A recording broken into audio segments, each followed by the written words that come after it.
Hi అండి, నమస్తే. Welcome to అమ్మ ఇంటి రుచులు. నేను మీ లక్ష్మి. ఈరోజు నేను మీకు రాగి లడ్డు రెసిపీ చూపిస్తున్నానండి. దీని తయారీ విధానం చూద్దాం రండి.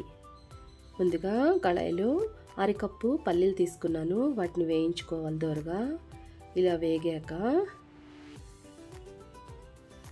వీటిని బాగా చల్లారనిచ్చి పొట్టు తీసుకొని పౌడర్ చేసి పక్కన పెట్టుకోవాలండి.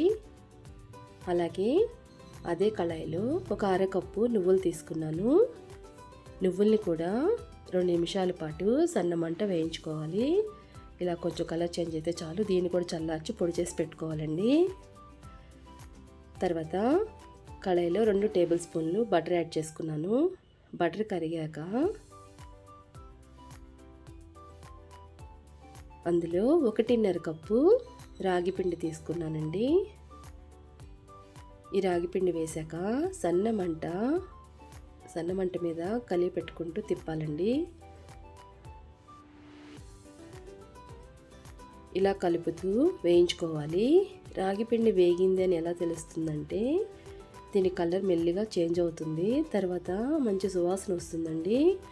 అంతవరకు మనం సన్న మంట మీద ఇలా కలుపుతూ వేయించుకోవాలి.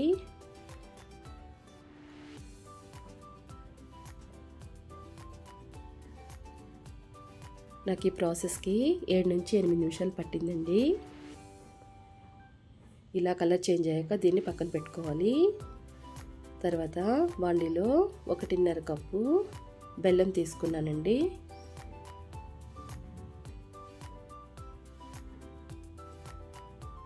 అందులోని 1/2 కప్పు వాటర్ యాడ్ చేసుకున్నాను. ఇది కదుపుతూ బెల్లాన్ని కరగనివ్వాలండి. ఇది ఒక తీగ పాకం వచ్చే వరకు బెల్లాన్ని పాకం రానివ్వాలి. ఒక తీగ పాకం అంటే గులాబ్ జామ్ పాకం అండి.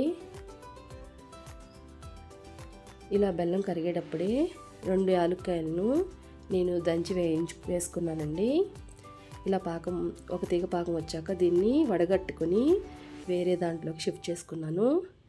ఇలా రెడీ పెట్టుకున్న పాకాన్ని రాగి పిండిలో కొద్దిగా వేసుకుంటూ కలుపుకోవాలి. ఒకేసారిగా వేయొద్దండి. ఇలా కొద్దిగా వేయటం వల్ల రాగి పిండి పాకాన్ని పీల్చుకుంటూ ఉంటుంది. అలా పాకం అంతా వేసుకుంటూ ఉండాలి. ఇలా కొద్దిగా పాకం వేసుకుని కలుపుకుంటూ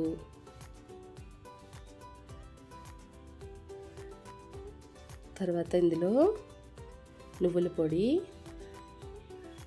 పల్లి పొడి కూడా వేసుకోవాలండి. ఇందులో ఇష్టమైన వాళ్ళు డ్రై నట్స్ కూడా యాడ్ చేసుకోవచ్చు. నేను వేయలేదు. ఈ 2 వేసాక బాగా కలుపుకోవాలి.